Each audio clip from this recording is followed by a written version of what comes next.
Chapter 30. Consequences. Mrs. Chester's fare was so very elegant and select that it was considered a great honor by the young ladies of the neighborhood to be invited to take a table, and every one was much interested in the matter. Amy was asked, but Joe was not, which was fortunate for all parties, as her elbows were decidedly akimbo at this period of her life, and it took a good many hard knocks to teach her how to get on easily. The haughty, uninteresting creature was let severely alone, but Amy's talent and taste were duly complimented by the offer of the art table, and she exerted herself to prepare and secure appropriate and valuable contributions to it. Everything went on smoothly till the day before the fair opened. Then there occurred one of the little skirmishes which it is almost impossible to avoid, when some 25 women, old and young, with all their private piques and prejudices, try to work together. May Chester was rather jealous of Amy, because the latter was a greater favourite than herself, and just at this time several trifling circumstances occurred to increase the feeling. Amy's dainty pen and ink work entirely eclipsed May's painted vases. That was one thorn. Then the all-conquering Tudor had danced 4 times with Amy at a late party, and only once with May. That was thorn number 2. But the chief grievance that rankled in her soul, and gave an excuse for her unfriendly conduct, was a rumour which some obliging gossip had whispered to her, that the March girls had made fun of her at the Lambs. All the blame of this should have fallen upon Joe, for her naughty imitation had been too lifelike to escape detection, and the frolicsome Lambs had permitted the joke to escape. No hint of this had reached the culprits, however, and Amy's dismay can be imagined, when, the very evening before the fair, as she was putting the last touches to her pretty table, Mrs. Chester, who of course resented the supposed ridicule of her daughter, said in a bland tone, but with a cold look, "I find, dear, that there is some feeling among the young ladies about my giving this table to any one but my girls. As this is the most prominent, and some say the most attractive table of all, and they are the chief getters-up of the fair, it is thought best for them to take this place. I'm sorry, but I know you are too sincerely interested in the cause to mind a little personal disappointment, and you shall have another table if you like." Mrs. Chester fancied beforehand that it would be easy to deliver this little speech, but when the time came she found it rather difficult to utter it naturally, with Amy's unsuspicious eyes looking straight at her full of surprise and trouble. Amy felt that there was something behind this, but could not guess what, and said quietly, feeling hurt and showing that she did, "Perhaps you'd rather I took no table at all." "Now, my dear, don't have any ill feeling, I beg. It's merely a matter of expediency. You see, my girls will naturally take the lead, and this table is considered their proper place. I think it is very appropriate to you, and feel very grateful for your efforts to make it so pretty, but we must give up our private wishes, of course, and I will see that you have a good place elsewhere. Wouldn't you like the flower table? The little girls undertook it, but they are discouraged. You could make a charming thing of it, and the flower table is always attractive, you know." "Especially to gentlemen," added May, with a look which enlightened Amy as to one cause of her sudden fall from favour. She coloured angrily, but took no other notice of that girlish sarcasm, and answered with unexpected amiability, "It shall be as you please, Mrs. Chester. I'll give up my place here at once, and attend to the flowers if you like." "You can put your own things on your own table if you prefer," began May, feeling a little conscience-stricken, as she looked at the pretty racks, the painted shells, and quaint illuminations Amy had so carefully made and so gracefully arranged. She meant it kindly, but Amy mistook her meaning, and said quickly, "Oh, certainly, if they're in your way." And sweeping her contributions into her apron pell-mell, she walked off, feeling that herself and her works of art had been insulted past forgiveness. "Now she's mad. Oh, dear! I wish I hadn't asked you to speak, mamma," said May, looking disconsolately at the empty spaces on her table. "Girls' quarrels are soon over," returned her mother, feeling a trifle ashamed of her own part in this one, as well she might. The little girls hailed Amy and her treasures with delight, which cordial reception somewhat soothed her perturbed spirit. and she fell to work, determined to succeed florally if she could not artistically. But everything seemed against her. It was late, and she was tired. Every one was too busy with their own affairs to help her, and the little girls were only hindrances, for the dears fussed and chattered like so many magpies, making a great deal of confusion in their artless efforts to preserve the most perfect order. The evergreen arch wouldn't stay firm after she got it up, but wiggled and threatened to tumble down on her head when the hanging baskets were filled. Her best tile got a splash of water, which left a sepia tear on the Cupid's cheek. She bruised her hands with hammering, and got cold working in a draught, which last affliction filled her with apprehensions for the morrow. Any girl reader who has suffered like afflictions will sympathize with poor Amy, and wish her well through her task. There was great indignation at home when she told her story that evening. Her mother said it was a shame, but told her she had done right. Beth declared she wouldn't go to the fair at all, and Joe demanded why she didn't take all her pretty things and leave those mean people to get on without her. Because they are mean is no reason why I should be. I hate such things, and though I think I've a right to be hurt, I don't intend to show it. They will feel that more than angry speeches or huffy actions, won't they, Marmee? That's the right spirit, my dear. A kiss for a blow is always best, though it's not very easy to give it sometimes," said her mother, with the air of one who had learned the difference between preaching and practicing. In spite of various very natural temptations to resent and retaliate, Amy adhered to her resolution all the next day, bent on conquering her enemy by kindness.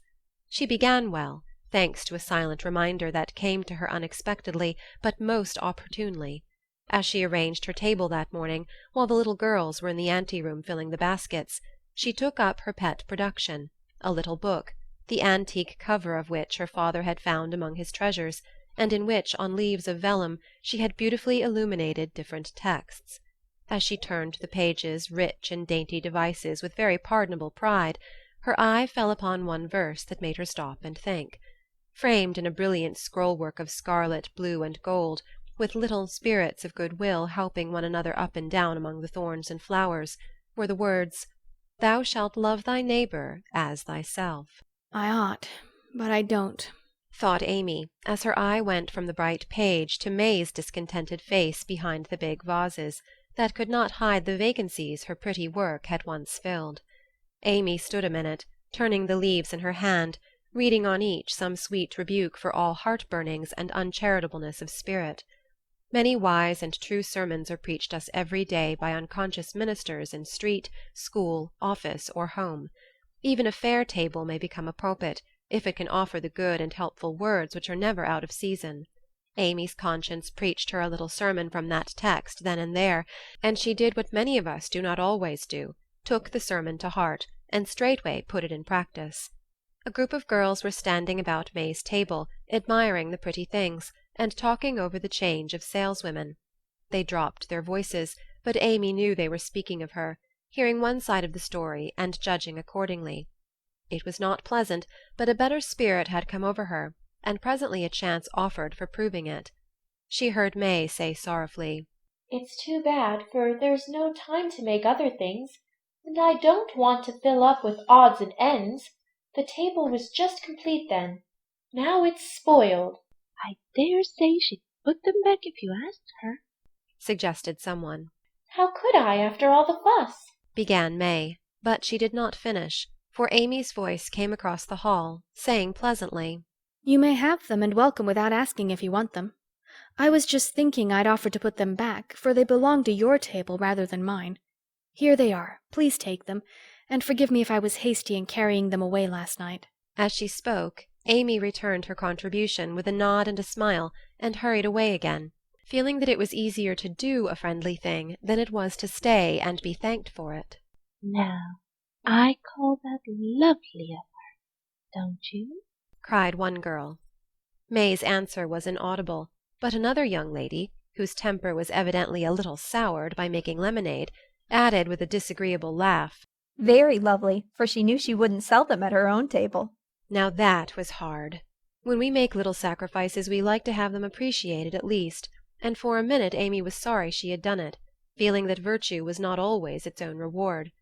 But it is, as she presently discovered, for her spirits began to rise, and her table to blossom under her skilful hands. The girls were very kind, and that one little act seemed to have cleared the atmosphere amazingly. It was a very long day and a hard one for Amy, as she sat behind her table, often quite alone, for the little girls deserted very soon. Few cared to buy flowers in summer, and her bouquets began to droop long before night. The art table was the most attractive in the room.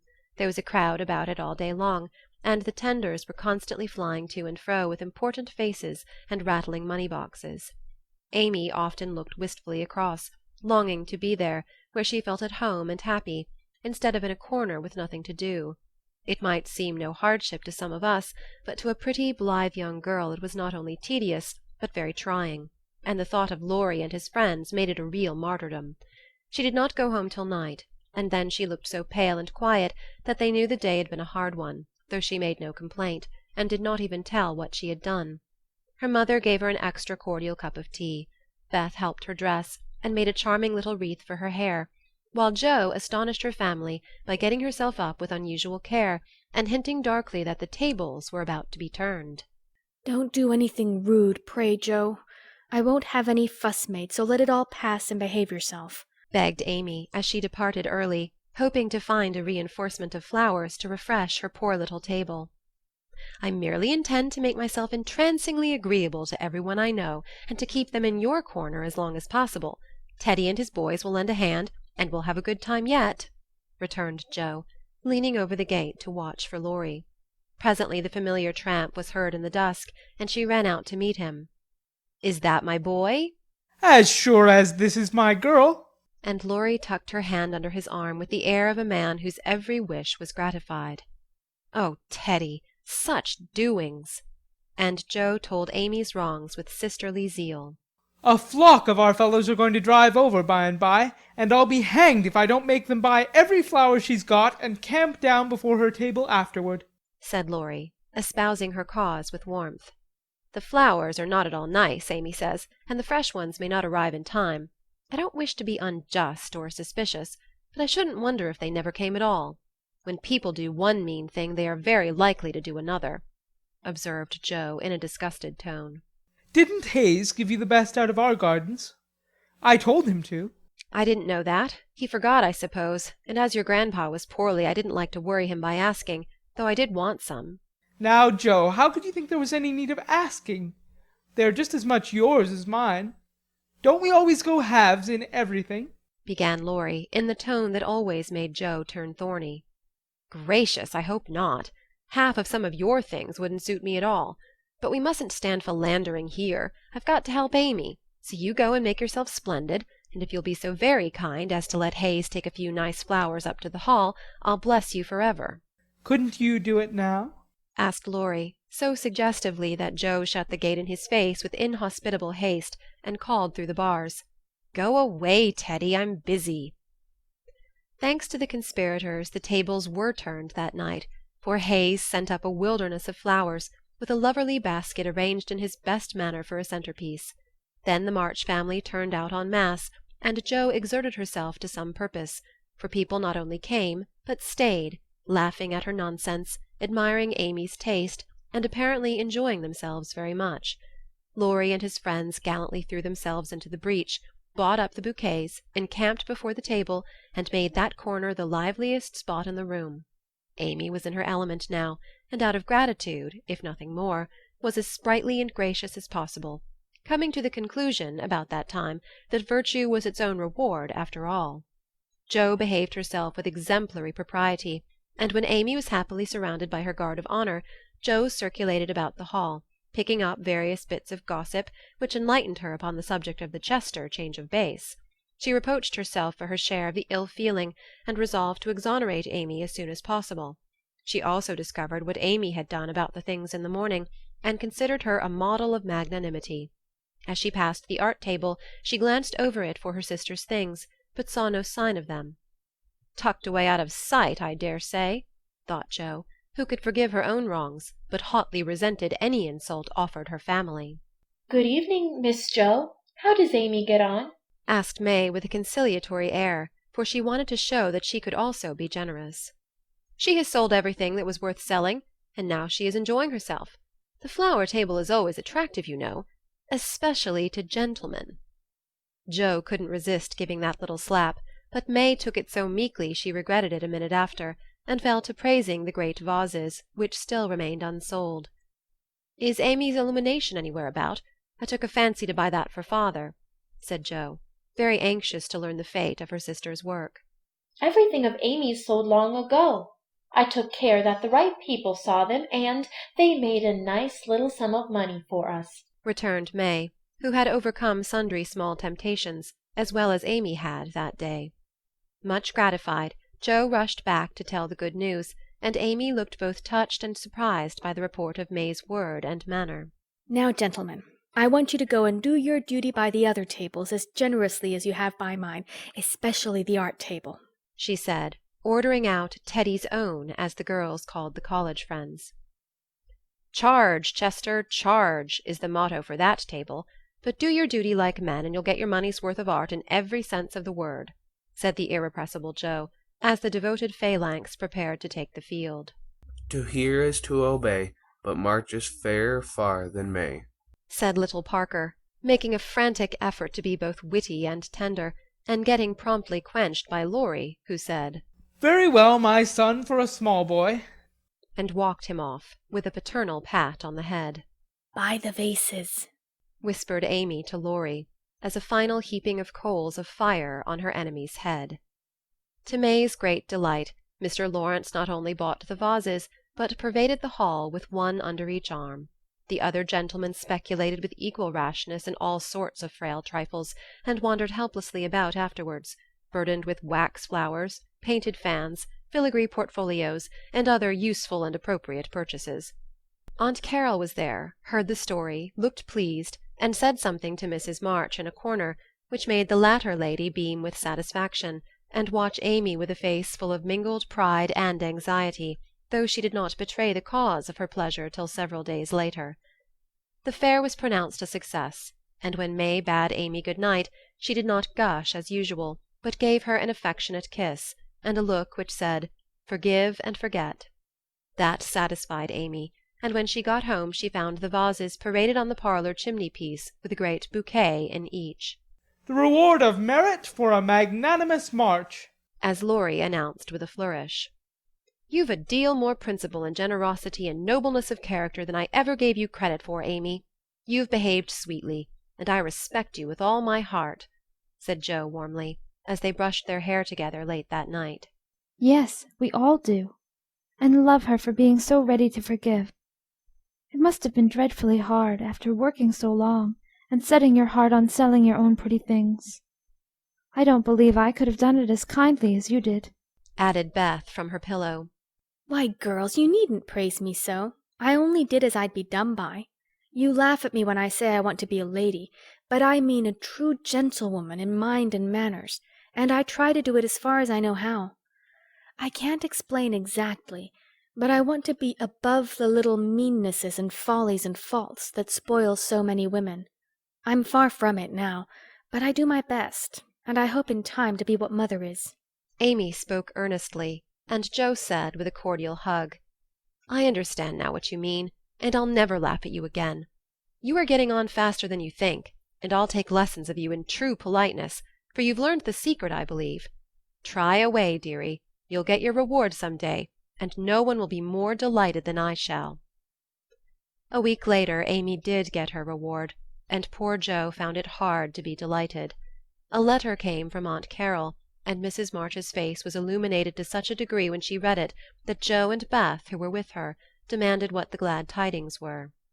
Aunt Carol is going abroad next month and wants... "Me to go with her!" burst in Joe, flying out of her chair in an uncontrollable rapture. No, dear, not you. It's Amy. "Oh, Mother! She's too young. It's my turn first. I've wanted it so long. It would do me so much good, and be so altogether splendid. I must go." I'm afraid it's impossible, Joe. Aunt says Amy, decidedly, and it is not for us to dictate when she offers such a favor. "It's always so. Amy has all the fun, and I have all the work. It isn't fair. Oh, it isn't fair!" cried Joe passionately. I'm afraid it's partly our own fault, dear. When Aunt spoke to me the other day, she regretted your blunt manners and too independent spirit, and here she writes, as if quoting something you had said, "I planned at first to ask Jo, but as favours burden her, and she hates French, I think I won't venture to invite her. Amy is more docile, will make a good companion for Flo, and receive gratefully any help the trip may give her." Oh, my tongue, my abominable tongue! Why can't I learn to keep it quiet? Groaned Jo, remembering words which had been her undoing. When she had heard the explanation of the quoted phrases, Mrs. March said sorrowfully, "I wish you could have gone, but there is no hope of it this time. So try to bear it cheerfully, and don't sadden Amy's pleasure by reproaches or regrets." "I'll try," said Jo, winking hard as she knelt down to pick up the basket she had joyfully upset. "I'll take a leaf out of her book, and try not only to seem glad, but to be so, and not grudge her 1 minute of happiness. But it won't be easy, for it is a dreadful disappointment." And poor Jo bedewed the little fat pincushion she held with several very bitter tears. Joe, dear, I'm very selfish, but I couldn't spare you, and I'm glad you're not going quite yet," whispered Beth, embracing her, basket and all, with such a clinging touch and loving face that Jo felt comforted in spite of the sharp regret that made her want to box her own ears and humbly beg Aunt Carroll to burden her with this favour and see how gratefully she would bear it.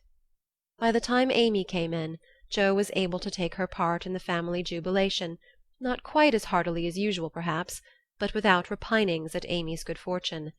The young lady herself received the news as tidings of great joy, went about in a solemn sort of rapture, and began to sort her colours and pack her pencils that evening, leaving such trifles as clothes, money, and passports to those less absorbed in visions of art than herself. It isn't a mere pleasure trip to me, girls, she said impressively as she scraped her best palette. It will decide my career. For if I have any genius, I shall find it out in Rome, and will do something to prove it. Suppose you haven't, said Jo, sewing away with red eyes at the new collars which were to be handed over to Amy. Then I shall come home and teach drawing for my living, replied the aspirant for fame with philosophic composure. But she made a wry face at the prospect, and scratched away at her palette as if bent on vigorous measures before she gave up her hopes. "No, you won't. You hate hard work, and you'll marry some rich man, and come home to sit in the lap of luxury all your days," said Jo. Your predictions sometimes come to pass, but I don't believe that one will. I'm sure I wish it would, for if I can't be an artist myself, I should like to be able to help those who are, said Amy, smiling as if the part of Lady Bountiful would suit her better than that of a poor drawing-teacher. Said Jo, with a sigh. "If you wish for it, you'll have it, for your wishes are always granted. Mine never." Would you like to go? asked Amy, thoughtfully patting her nose with her knife. "Rather." Well, in a year or two I'll send for you, and we'll dig in the Forum for relics, and carry out all the plans we've made so many times. "Thank you. I'll remind you of your promise when that joyful day comes, if it ever does," returned Jo, accepting the vague but magnificent offer as gratefully as she could. There was not much time for preparation, and the house was in a ferment till Amy was off. Jo bore up very well till the last flutter of blue ribbon vanished, when she retired to her refuge, the garret, and cried till she couldn't cry any more. Amy likewise bore up stoutly till the steamer sailed. Then, just as the gangway was about to be withdrawn, it suddenly came over her that a whole ocean was soon to roll between her and those who loved her best, and she clung to Laurie, the last lingerer, saying with a sob, "Oh, take care of them for me, and if anything should happen—" "I will, dear, I will, and if anything happens, I'll come and comfort you," whispered Laurie, little dreaming that he would be called upon to keep his word. So Amy sailed away to find the old world, which is always new and beautiful to young eyes, while her father and friend watched her from the shore, fervently hoping that none but gentle fortunes would befall the happy-hearted girl, who waved her hand to them till they could see nothing but the summer sunshine dazzling on the sea.